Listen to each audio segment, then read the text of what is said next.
اللہ رب العزت فرماتے ہیں وہ زندہ ہیں اپنی قبروں کے اندر، وَلَٰكِن لَا تَشْعُرُونَ، تم کو اس کی خبر نہیں ہے۔ دیکھیے یہ عالم دنیا کا ایک عالم ہے، پھر موت کے بعد کا ایک عالم ہے، پھر عالم آخرت ہے۔ یہ تین عالم ہیں جہاں سے انسان گزرتا ہے، اور ایک عالم تو وہ ہوتا ہے جہاں ماں کے پیٹ سے آدمی نکل کر آتا ہے، اس بچے کو اس عالم کی خبر بھی نہیں ہوتی کہ وہاں کیا ہے، وہاں اس کے ساتھ کیا ہوا اور وہ کیسے رہا۔ اب ایک مسئلہ یہ ہے کہ جب کسی کو دفن کر دیا جائے، اس کی قبر کو کھود سکتے ہیں کہ نہیں کھود سکتے؟ بغیر کسی سخت مجبوری کے اس کے قبر کو نہیں کھودا جائے گا۔ طبرانی شریف کی روایت ہے، اللہ کے نبی علیہ السلام نے فرمایا کسی کی قبر کو مت کھودا کرو، اس لیے کہ مردے کے ساتھ جو خبر میں ہو رہا ہے وہ سب کو معلوم ہو جائے گا۔ اللہ اس کو چھپانا چاہتے ہیں اور وہ چیز تم پر ظاہر ہو جاتی ہے، لہذا ہاں اگر کسی نے ایسی زمین میں مردے کو دفنا دیا جو زمین کسی کی ناجائز قبضہ کی ہوئی تھی، سمجھ رہے؟ ایسا نہیں ہوتا ہے لیکن مسئلہ ہے، کسی کی ناجائز قبضہ کی ہوئی زمین میں کسی کو دفنا دیا گیا، نمبر ایک۔ نمبر دو، ایسی زمین جس زمین کے پڑوسی نے کہا کہ بھئی میں اس زمین کا حقدار ہوں، اس کو شفا کہتے ہیں۔ شفا کا مطلب کیا؟ میرا گھر ہمارے بھائی کے ایک دوسرے بھائی کے گھر کے بازو میں ہے، وہ گھر بیچتے ہیں تو مجھے حق شفا حاصل ہے، یعنی پہلے وہ مجھے پوچھیں گے کہ بھئی آپ اس کو خریدتے ہیں؟ خریدنا ہو تو خرید لو، میرے پڑوسی ہونے کی وجہ سے میرا یہ حق بنتا ہے کہ میں اس زمین کو خریدوں۔ اگر کوئی ایسی زمین تھی جس پر کسی دوسرے آدمی کو یہ دعویٰ کرنے کا موقع تھا کہ میں اس کا حقدار ہوں، اور وہاں لا کر کسی کو دفن کر دیا گیا، تو کسی کی زبردستی چھینی ہوئی زمین یا کسی کے پڑوس کے خریدنے کی امید تھی، اس کو خریدنے کا انتظار تھا، اس زمین میں کسی کو دفن کر دیا گیا۔ ایسے ہی ایسی زمین میں دفن کر دیا گیا کہ امید ہے کہ بھئی وہاں پانی آ جائے گا، دریا قریب ہے، ندی قریب ہے، اور زمین کاٹ کر جو ہے وہ جسم کو بہا کر لے جائے گی۔ یا دارالحرب بولتے ہیں کفرستان، جہاں پر اسلام پر چلنے کا کوئی اختیار نہیں، ایسی زمین اور ایسا ملک جہاں پر اللہ، نماز، یہ دین پر چلنے کا کسی کو وہ نہیں، دارالحرب اسی کو کہتے ہیں، کفرستان کو۔ ہندوستان کیا ہے؟ یہاں پر ہر ایک کو اپنی زندگی گزارنے کا حق ہے، یہ کفرستان نہیں ہے۔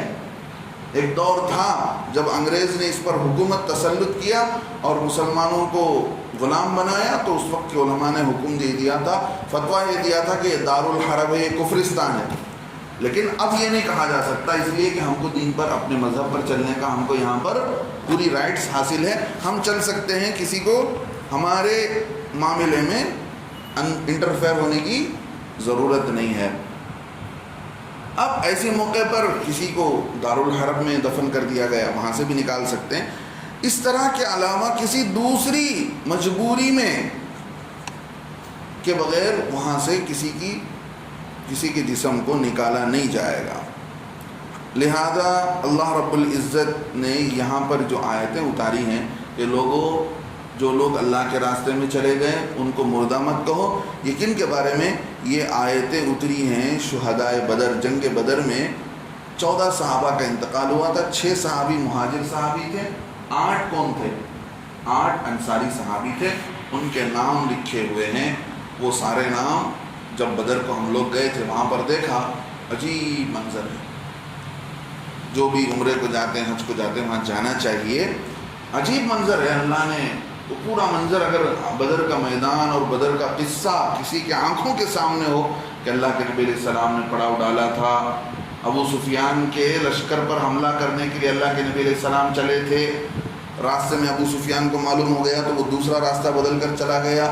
ابو سفیان کی مدد کے لیے جو ابو جہل لشکر لے کر آیا تھا، اس کو معلوم ہوا کہ ابو سفیان چلے گیا ہے، پھر بھی زبردستی تکبر اور غرور دکھانے کے لیے اللہ کے نبی علیہ السلام کے سامنے آ کر بیٹھ گیا۔ زبردستی لڑائی اللہ کے نبی علیہ السلام لڑنے کے ارادے سے گئے ہی نہیں، بلکہ مکے کے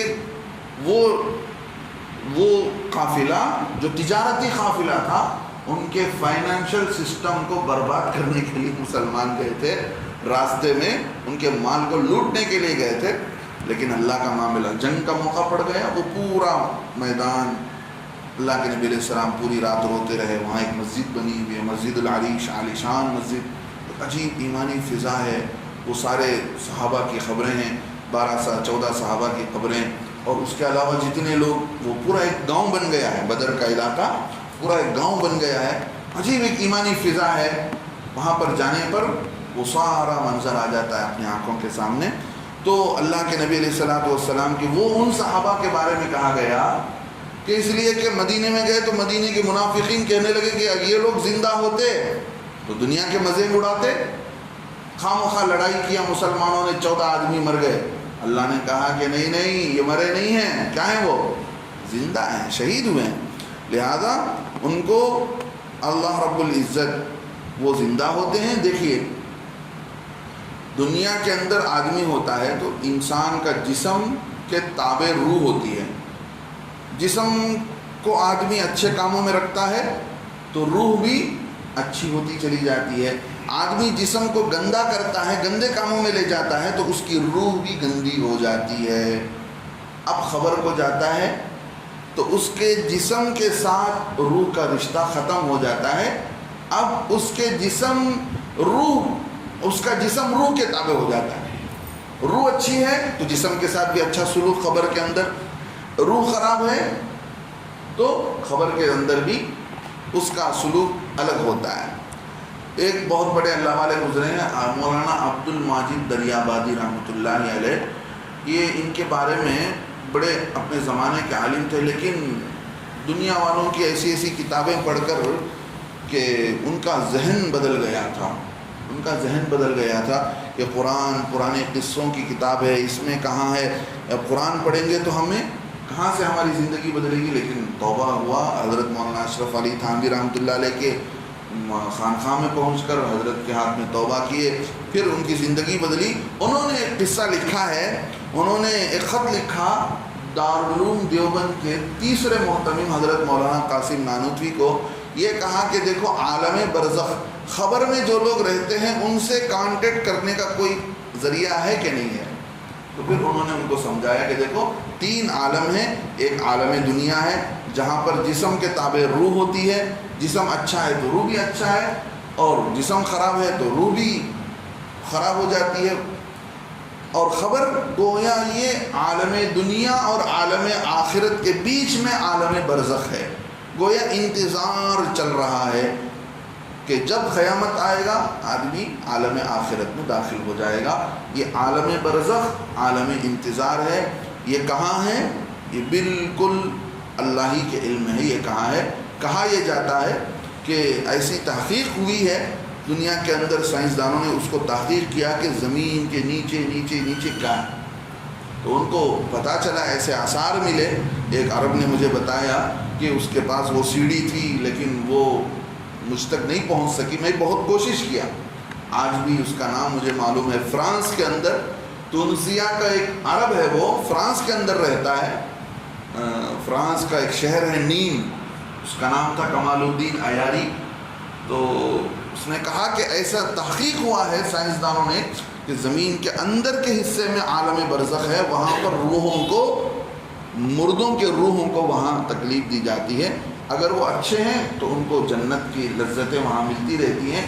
گویا انسان کی روح دنیا کے حالات کو بھی خبر رکھتی ہے، ان کو سب معلوم ہوتا ہے، کسی کے باپ کا انتقال ہو گیا، بچوں کے ساتھ کیا ہو رہا ہے اس کی اطلاع دی جاتی ہے۔ وہ روح گویا اس کی الگ الگ شکل ہوتی ہے، انسان جاتا ہے، جا کر قبر کے سامنے سلام پڑھتا ہے تو آن کی آن میں روح وہاں حاضر ہو جاتی ہے، وہ خبر کہ وہاں ان کو جواب دیتی ہے کہ دیکھو یہی سلام کا وہ روح جواب دیتی ہے، وہ حالات کا مکاشفہ بھی کرتی ہے کہ میرا بندہ، میرا بیٹا، میرا رشتہ دار مجھے کیا بھیج رہا ہے، نیکیاں بھیج رہا ہے کہ نہیں بھیج رہا ہے، وہ سارا ان کو معلوم۔ آگے اللہ فرماتے ہیں کہ دیکھو وَلَنَبْلُوَنَّكُمْ بِشَيْءٍ مِّنَ الْخَوْفِ وَالْجُوعِ وَنَقْصٍ مِّنَ الْأَمْوَالِ وَالْأَنفُسِ وَالثَّمَرَاتِ۔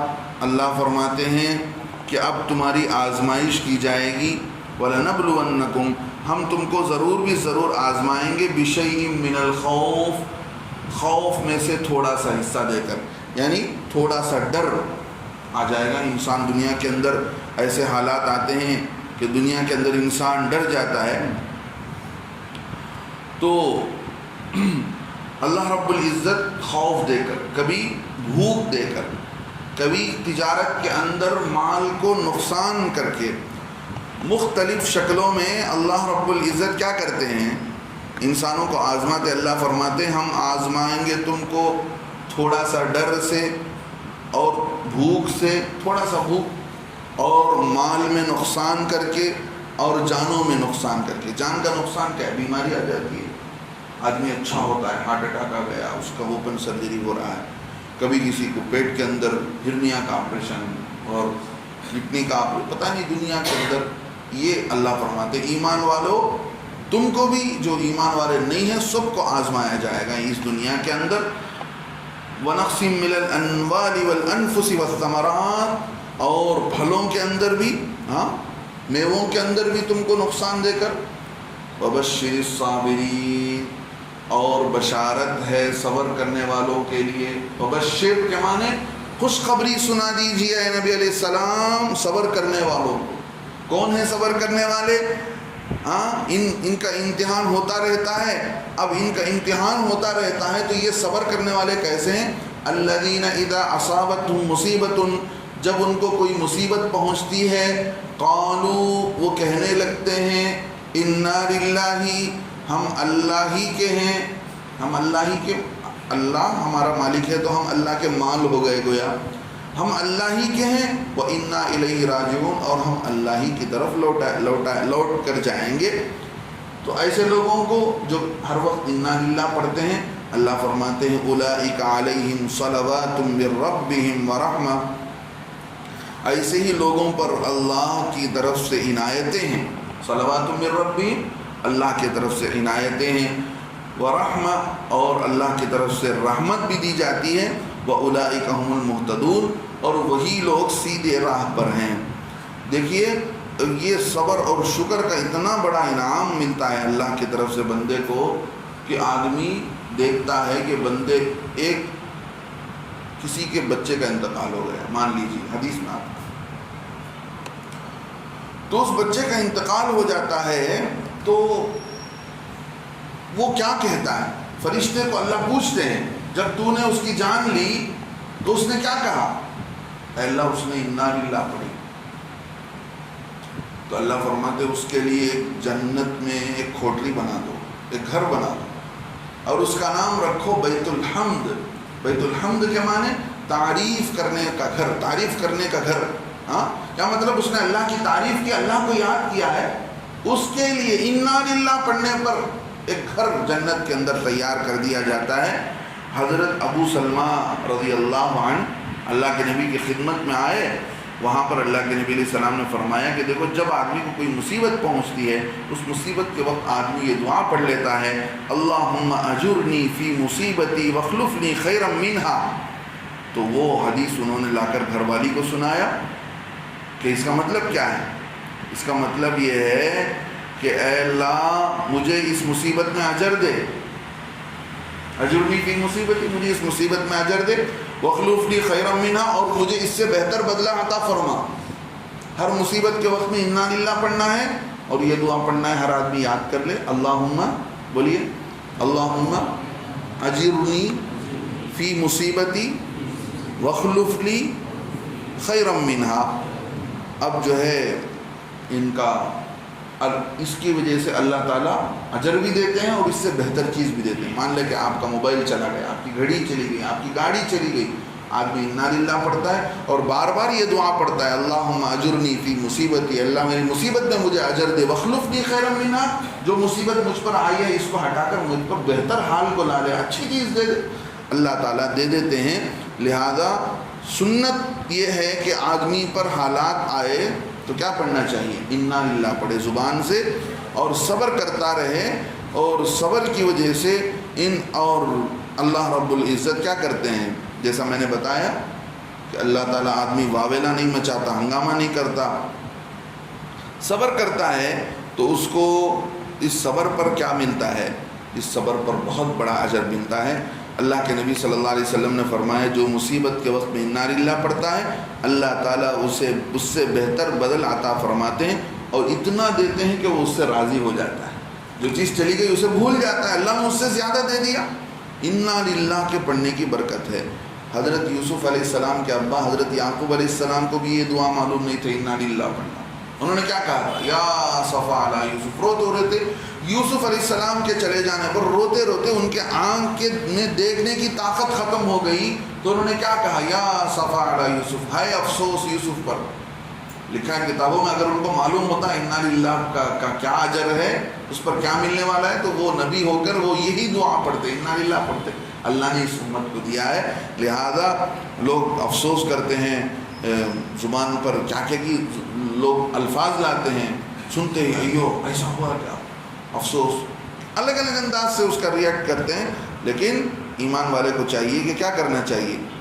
اللہ کے نبی علیہ السلام ایک مرتبہ آئے، گھر کے اندر چراغ بجھ گیا، اللہ کے نبی السلام انا للہ پڑھے تو حضرت عائشہ نے پوچھا اللہ کے نبی سے یہ بھی ایک مصیبت ہے؟ اللہ کے نبی نے فرمایا جو چیز انسان کے کام سے جڑی ہوئی ہو، اس سے فائدہ بھی ہوتا ہو، اس کے نہیں ہونے سے نقصان پہنچتا ہو، تو وہ ایک مصیبت ہے۔ اللہ کے نبی علیہ السلام انا للہ پڑھنے لگے۔ ایک موقع پر اللہ کے نبی علیہ السلام کا جوتے کا ایک تسمہ ٹوٹ گیا، اللہ کے نبی علیہ السلام انا للہ پڑھ رہے ہیں۔ ایک موقع پر اللہ کے نبی علیہ السلام آئے، پیر میں کانٹا چبھا ہوا تھا، جیسے ہی معلوم ہوا انا للہ پڑھنے لگے۔ تو ہر وہ تکلیف جو انسان کو پریشان کر دیتی ہے، ہر موقع پر آدمی کو انا للہ پڑھنا چاہیے۔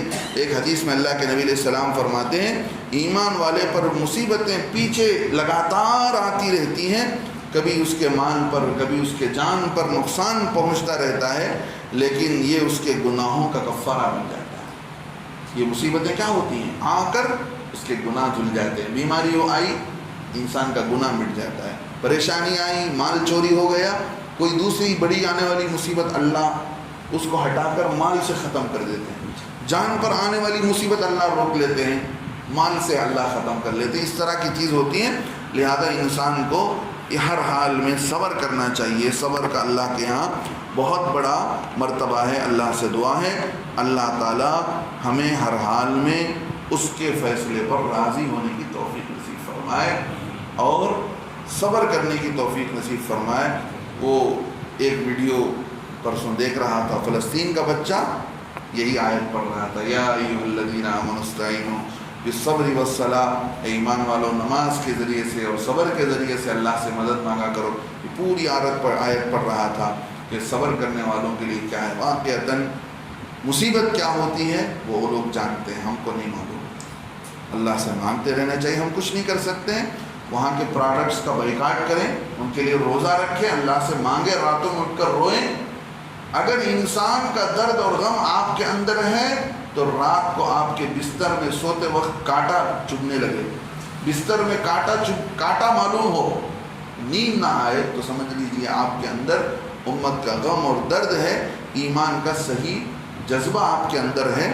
ورنہ تو اپنے لیے جینے والے بہت لوگ ہیں، اپنا فائدہ، میرے لیے، اپنی دکان، اپنی زندگی، میرے بچے، میرا گھر، یہ نہیں ہے۔ ایک شاعر کہتا ہے درد دل کے لیے پیدا کیا انسان، اللہ نے انسان کو پیدا کیا کسی کا درد لینے کے لیے، کسی کی تکلیف کو محسوس کرنے کے لیے، اس کے کام آنے کے لیے، ورنہ کم نہ تھے طاعت کے لیے کرو بیاں، اللہ کی فرما برداری کے لیے فرشتے کم نہیں تھے۔ آسمان کا کوئی حصہ بچا ہوا نہیں ہے جہاں کوئی نہ کوئی فرشتہ رکوع میں سجدے میں پڑا ہوا ہے۔ وہ تو اللہ کی اطاعت فرما برداری عبادت کے لیے فرشتے زیادہ تھے، لیکن اللہ نے انسان کو پیدا کیا ایک دوسرے کا درد کھانا چاہیے۔ اللہ سے اس موقع پر ہنسی مذاق اور بیکار کاموں میں لگنے کے بجائے آدمی اس غم کو غم بنائے۔ فلسطین کا علاقہ وہ بھی حرم ہے، جیسا مکہ مدینہ جیسے عظمت کی جگہ ہے، برابر اس کا بھی مقام ہے اللہ کے ہاں۔ ایک حدیث میں آتا ہے 20,000 نماز کا ثواب دیا جاتا ہے ایک نماز پر۔ ہاں، اور ایک حدیث میں اللہ کے نبی نے بتایا کہ وہاں جا کر نماز پڑھنے سے آدمی کے گناہ دھل جاتے ہیں، گناہ مٹا دیے جاتے ہیں. ایسی مقدس جگہ 10,000 انبیاء علیہ السلام وہاں مدفون ہیں، 10,000 انبیاء علیہ السلام وہاں مدفون ہیں. آج وہ زمین مسلمانوں کی، اللہ کی، اس زمین پر پورے مسلمانوں کا حق ہے، صرف فلسطین والوں کا نہیں. دیکھیے، چاہے مکہ ہو، چاہے مدینہ ہو، چاہے بیت المقدس ہو، یہ سارے ایمان والوں کے دل ہیں، یہ پورے ایمان والوں کی جگہ ہے، کسی ایک کے خاص نہیں. ہم کیوں تڑپ رہے ہیں؟ اس لیے کہ وہ ہماری مقدس زمین ہے، انبیاء کی بستی ہے، انبیاء سے اللہ نے وہاں کام لیا ہے. تو اللہ سے دعا بھی کیجئے، وہ لوگ کیسے گزر رہے ہوں گے، ان کی راتیں، بیوہ عورتیں، یتیم بچے. 11 لاکھ کی آبادی ہے، 24 گھنٹے کا ٹائم دیا گیا کہ پورا ملک خالی کر دو، کیسے جائیں گے؟ ہاں، 11 لاکھ کی آبادی غزہ کی بول رہا ہوں. ادھر سے سیریا کا بارڈر بند، ادھر سے ایجپٹ کا بارڈر بند، کہاں جائیں؟ اللہ رحم فرمائے. اللہ رب العزت